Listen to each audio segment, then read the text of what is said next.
New Year's Eve is quickly approaching, and it's time to think about good luck charms that you can give to your loved ones. In this video, I show you 3 different ideas for DIY lucky charms. Maybe there's something for you too? My name is Julia, and I am an enthusiastic card maker and paper crafter from Austria. Welcome to my channel, Julie's Kreativschatzkiste. My first idea for a lucky charm is a vintage-style 4-leaf-clover tag using products from Tim Holtz and Sizzix. I start by cutting my tags out of cream white paper. I would like to make an imitation of wood in the paper as a background for my 4-leaf clover, and I can now roughly calculate the size of the paper based on the tags. I use brown craft paper and apply a bit of Distress Oxide Vintage Photo to my baking paper and spray it with water. Then I color the paper so that it has a nice wood grain. I use a little rusty hinge to help me get a second color into my wood. Before I emboss the whole thing with the embossing folder Mini Lumber from Tim Holtz, I dry it slightly, but it can stay a little damp so that the embossing folder leaves better impressions. Embossing folder, I look for the side that is pressed into the paper, and I color it with Distress ink ground espresso, a darker brown, so that I can get this beautiful wood grain from the embossing folder into my paper. I'm always impressed how great it looks in the end. Now I have to dye some paper green for my 4-leaf clovers. Here I look for all the Distress ink in green in my stash. There's mowed lawn, forest moss, bundled sage, and I make impressions of all of them on my baking paper here, and I spray them a little with water. Then I pull my paper through this mixture and get a nice shade of green.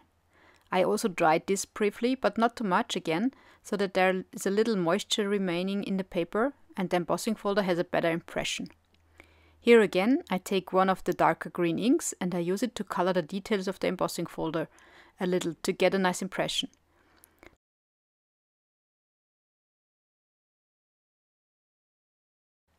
Now all the preparations for our lucky tag are complete and we can now put the whole thing together. I start by stamping a sentiment on my tags.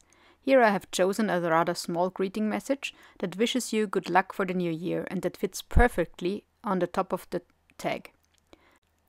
I stamped this sentiment with Distress Archival ink ground espresso.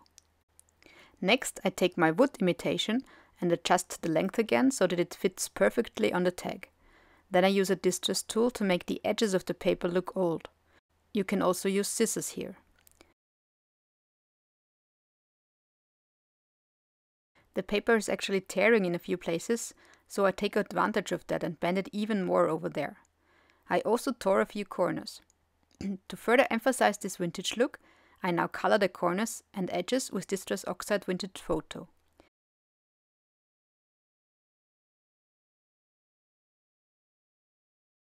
Then I can stick my wooden paper onto my tag with liquid glue. Liquid glue holds significantly better on embossed papers.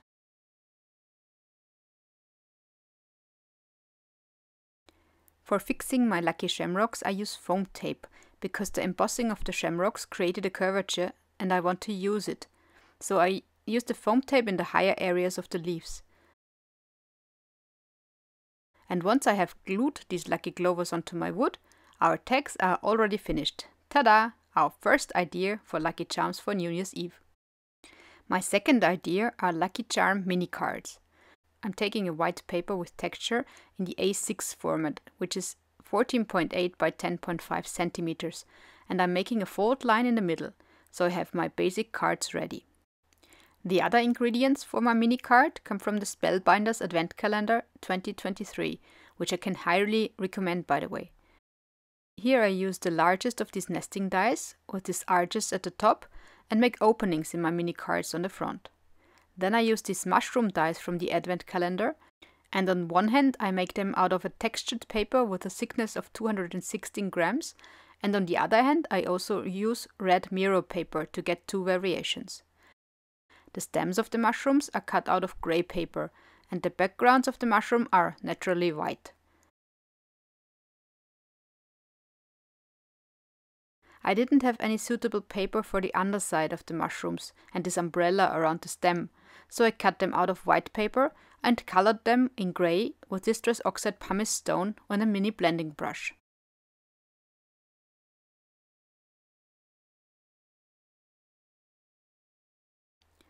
I then applied additional dark shadows to the die-cut parts using distressed oxide weathered wood. By the way, I also did that to the red toadstools and for the stems to add a bit of dimension. Now we can assemble our mushrooms. I'm using liquid glue again.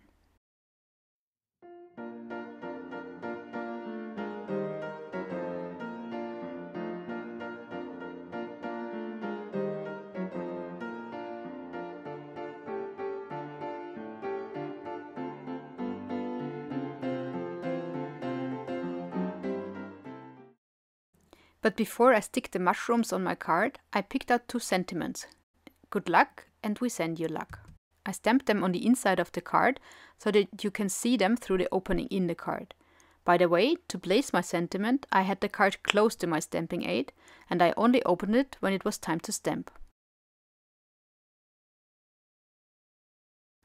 Now we can glue our mushrooms down into the openings. I used liquid glue to do this on the stem and on the side. The remaining parts of the mushrooms hang into the opening.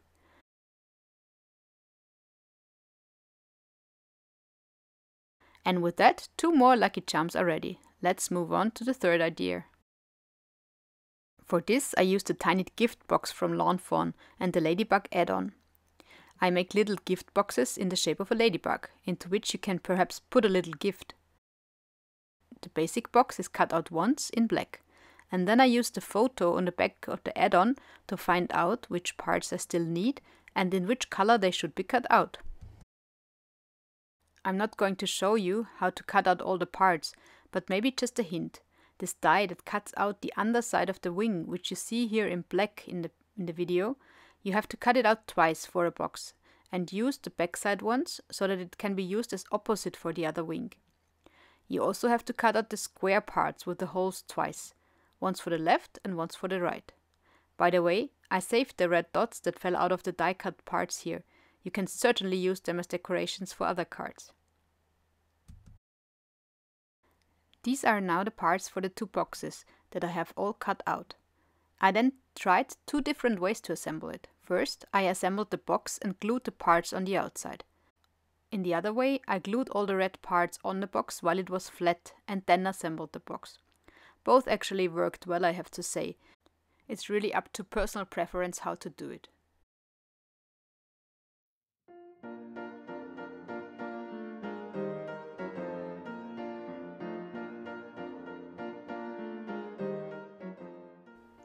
By the way, to assemble the box you need 4 short adhesive tapes. Here I use red liner tape on these 4 side tabs, which you have to press firmly. That is all, and then the box holds well. There's no glue needed on the top tabs.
Okay, so now only the last steps are still missing, which is assembling the box. To do this, I pull the covers off my adhesive tapes and then align each corner edge nicely. Finally, the two wings are mounted so that they meet in the middle exactly on this straight edge. And then the box is waiting to be filled. I think chocolate would be a good choice. So now we are at the end of today's video. Our lucky charms are ready and New Year's Eve can come. I hope that there was something in this video for you that has inspired you to make something. Or maybe you have already made something? Tell me in the comments. I would be very happy if you leave me a like or maybe even subscribe to my channel if you liked the video. I wish you a guten Rutsch, as we say in Austria, and all the best for the new year. See you next time. Servus!